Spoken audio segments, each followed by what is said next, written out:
Lesson 05 is the last lesson of Chapter 0. It's on system of linear equations and inequalities.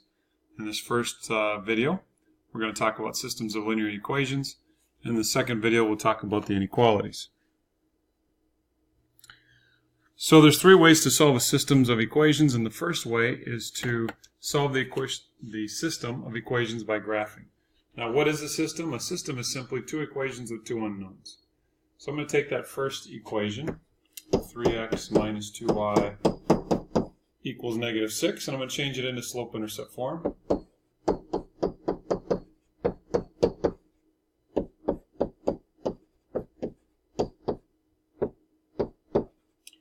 In doing so, it allows us to graph this problem much easier. We have a slope of 3 over 2 and a y-intercept of 3. So the first point you plot is the b value, the y-intercept, which in this case is at 3. Then from there you use the slope, which is rise over run, up 3 to the right 2. If I continue to go up 3 to the right 2, or I could have taken this starting point, the y-intercept of positive 3, I could have went down 3 to the left 2,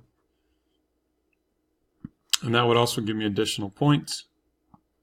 And then once I get those additional points, I can connect them to make a line. So there's our first equation. Now if we move on to the second one,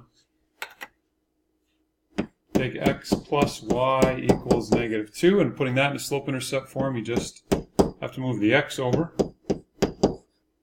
And now that we have it in slope-intercept form, we have a slope of negative 1 and a y-intercept of negative 2.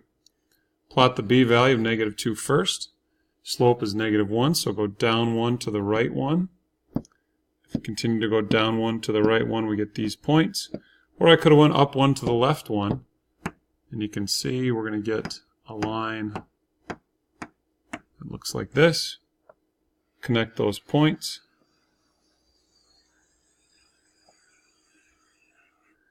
And we're about done solving it graphically. Now the solution is the point where the two lines intersect. So you can see on this problem, our solution is negative 2, 0. Now you can always check that answer as well by taking the negative 2 for x and the 0 for y, plug it into the blue equation. Should work out. Left side should equal the right side. And you can also plug it into the green equation, and the left side should equal the right side. So this is solving a system by graphing. We also have the method of solving a system of equations by the method of substitution. Now, if we're going to use substitution, you want to get one of the variables from one of the two equations by itself. So what I'm going to do is I'm going to take the y variable on the bottom equation, I'm going to get it by itself.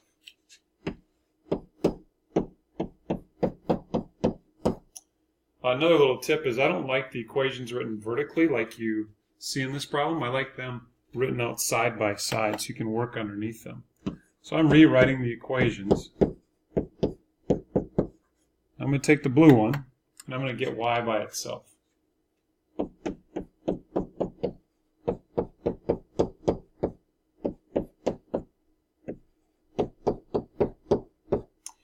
Now that I have y by itself, I'm going to take the expression 5x minus 14 and I'm going to put it into the other equation, the black equation, for y.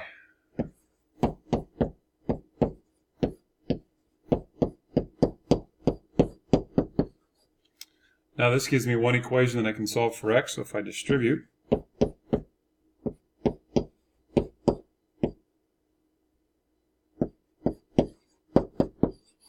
continue to solve for x, we get 17x equals 51, which means x equals 3. That's only part of my solution, so now I have to take that 3, put it back into the other equation for x, and that gives me y equals 1.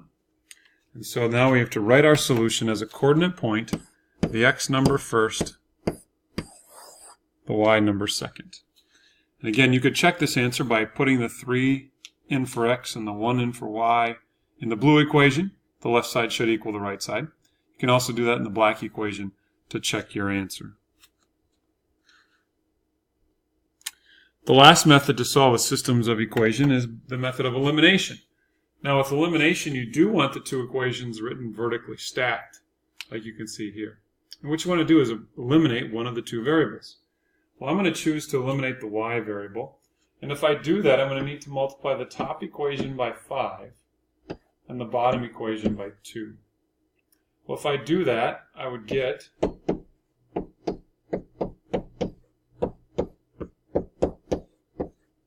7.5x plus 10y equals 100 for the top equation.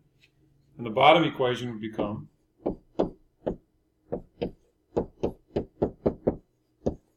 5x minus 10y equals negative 50.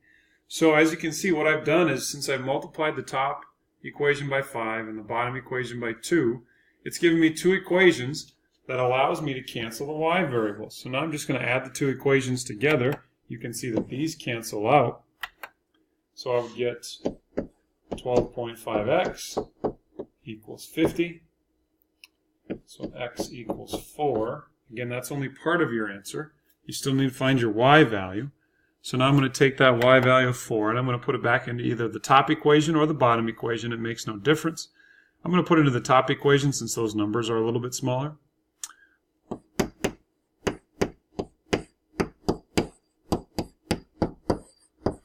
So if you take 1.5 times 4, that gives you 6.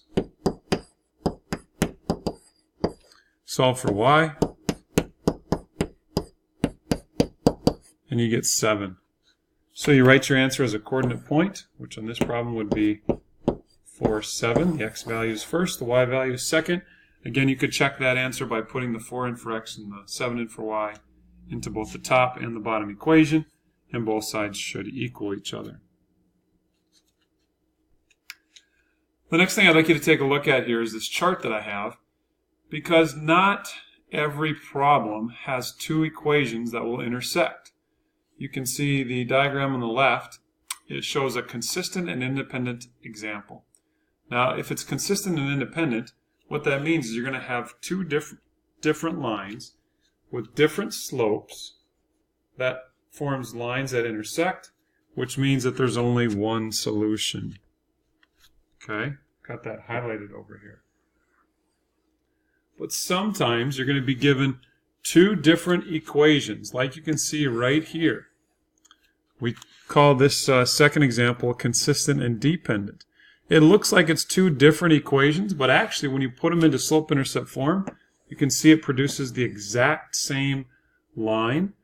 And so if the line is the same, that means the slopes are the same, the y-intercepts are the same, and thus we say that the problem has infinitely many solutions. Again, we call this consistent and dependent. The third example, if you look here, is what we call an inconsistent example. You're given two equations, and if you graph them, you get parallel lines. Parallel lines, of course, never intersect, but they do have the same slope with different y-intercepts. Thus, the lines are parallel, and we say that there is no solution. So there's three different types of problems we could get with a system of equations. So without graphing it, let's solve this problem. It says solve the system of equations, state whether the system is consistent and independent, consistent and dependent, or inconsistent. So if you look at this, probably the easiest way to go about that is to take each equation and put it into slope-intercept form. So if I take the top equation and put it in slope-intercept form,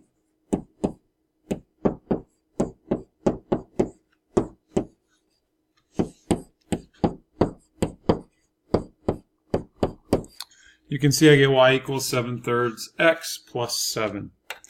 If I do the same thing to the bottom equation,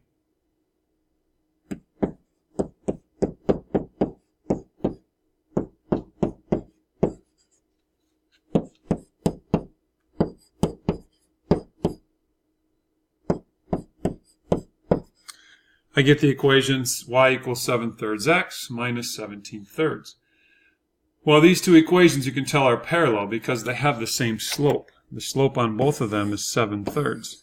So if you have two parallel lines, they're never going to intersect, so there's no solution, as you can see here. Two parallel lines that never intersect is no solution. It's an inconsistent example.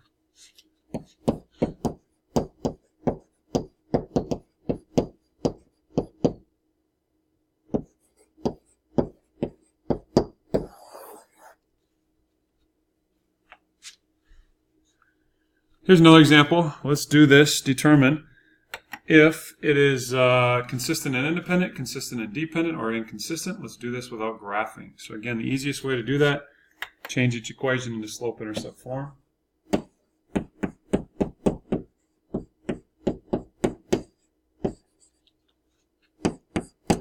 Top equation gives us y equals negative 5 over 2x plus 6. Changing the bottom equation into slope-intercept form.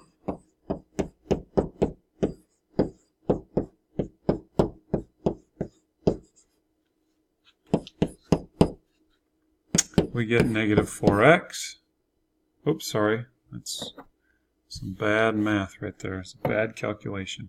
We can get a negative 2.5x and then plus 6. So you can see on this problem the slopes again are the same, even though one's a fraction, one's a decimal, it's the same value. And the y-intercepts are the same. They're both 6. So this is an example where it's actually, even though the equations appear to be different, it's the same line, one line right on top of the other line. So we would say that this is consistent.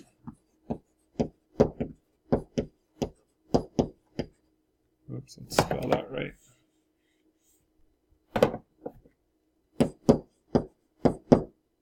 And dependent.